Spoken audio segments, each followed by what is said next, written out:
everybody, welcome to Carbon's DIY Garage. Today I'm going to be replacing the starter on this 1997 Jeep Wrangler TJ for the second time.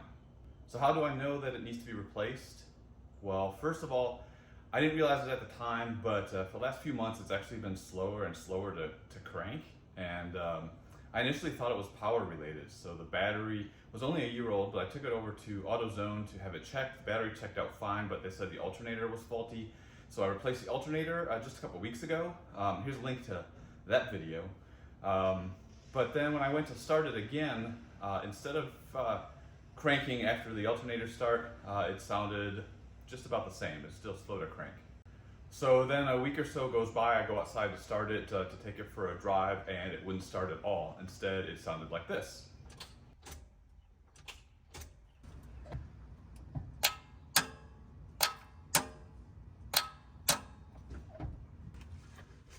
Now, if you take a hammer, and sometimes if you hit the starter with a hammer, you can get it to actually work completely.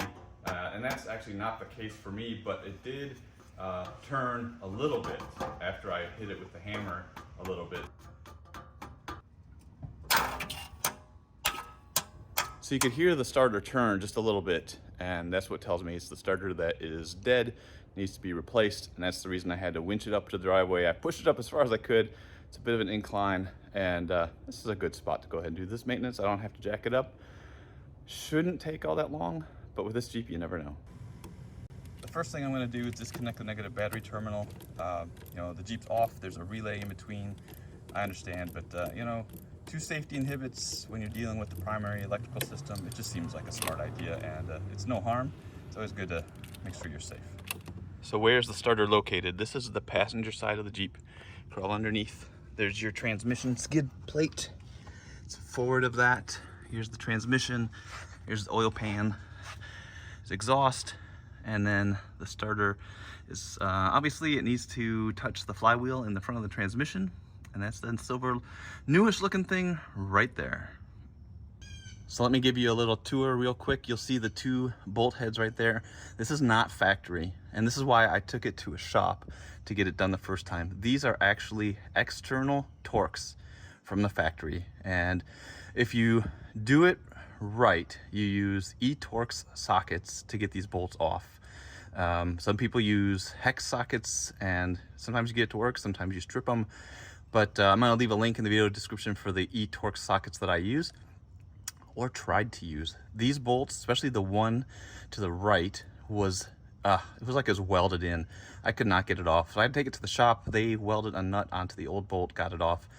And that's why I have non-factory bolts holding it in. Just two bolts though, holding it up.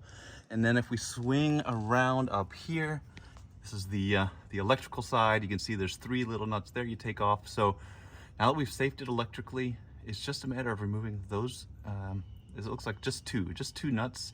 Get your wire harness off. It's just one piece. And then these two bolts. And then with the exhaust right here, you might have to wiggle it a bit to get it out, but that's the general idea. So let's go get it in action. So this nut at the top is a 1/2" socket. And then the smaller nut up here is a 5/16 socket. And then you just pull the wire harness off, and there are a lock washer underneath each bolt, so I'm gonna grab those two. Pretty sure the new one that I bought actually comes with new nuts, but just in case, you don't want to lose anything. So like I said, I didn't do the replacement work on the starter the first time, so this is my first time doing it on this Jeep, and there's some non-factory bolts involved, and the two bolts holding the starter up are actually the heads of those bolts are right up against the dust plate for the transmission, and I can't get a socket on them or a wrench really because of the space. So I'm going to take the bolts out of the transmission dust plate and hopefully just rotate it out of the way so that I can get a socket on those starter bolts. For what it's worth, there's actually 4 bolts, the 2 big ones on the bottom, and then 2 use a 1/2" socket on the ends.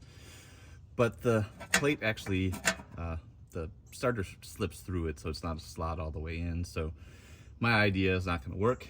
So I'm just gonna have to do the best I can to try to get a socket or something over these bolts to get them out.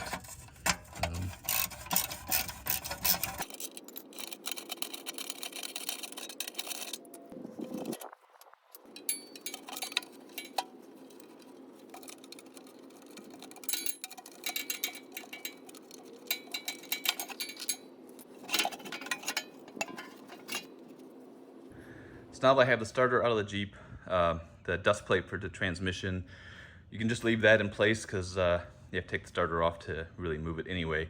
But here's the old starter, here's the new starter. These are the bolts. And I'll leave information in the video description on what these bolts are actually like from the factory. And if you've never seen them before, I hadn't until I went to take this apart the first time. These are what Torx sockets look like. And you can see that's what the bolt heads would look like. And with that in small space to work with, I guess it makes a little bit of sense because the sockets then don't have to be as wide, I guess. But obviously a regular hex head doesn't fit in there. But some hex you can kind of use a hammer and beat it on there if you're trying to get the stuck old bolts out. But this is in theory the type of socket you should use, and I'll leave information in the video description on what size the factory bolts actually are. And since I do have the dust plate dropped a little bit, it hits the exhaust pipe, so you can't take it all the way down. At least, I don't know, you can probably, there's another bolt that I didn't fully remove and I could take this down, but I don't really want to. I'm gonna go put it back. But you can at least take a peek inside at your flywheel. You know, there's no teeth missing. It's not a big puddle of oil at the bottom. So, you know, it's not a thorough inspection by any means, but at least it doesn't look like there's anything majorly catastrophic going on in there. So now let's button this back up, get that starter installed. Installation is just the reverse. So once you get it out, put the 2 bolts in, bolt it up.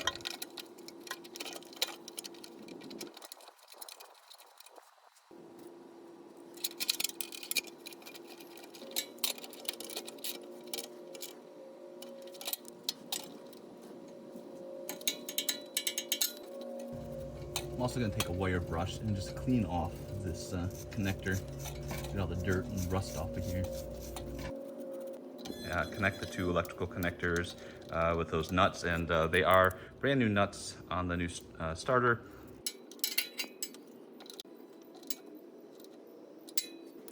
And then reconnect battery and you're good to go. Now for the moment of truth, will it start?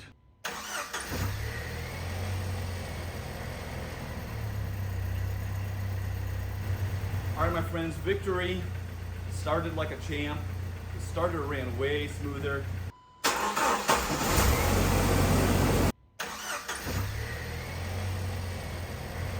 Before and after, I should have known a long time ago the starter was on the way out. It was dogging, trying to start it for probably 2 or 3 months even, and I just didn't notice it. So really happy with the install. It was really pretty straightforward. I think the hardest part is just if you have those old bolts, they might be a real pain to get out. But hopefully this video is helpful. 1997 2.5 liter 4-cylinder TJ. If you have any comments or questions, drop them below. I appreciate your support of the channel. Subscribe, like, all that great stuff. And hopefully you'll come around for the next video. There's always great content coming your way. Until that next video, you guys take care and have a good one.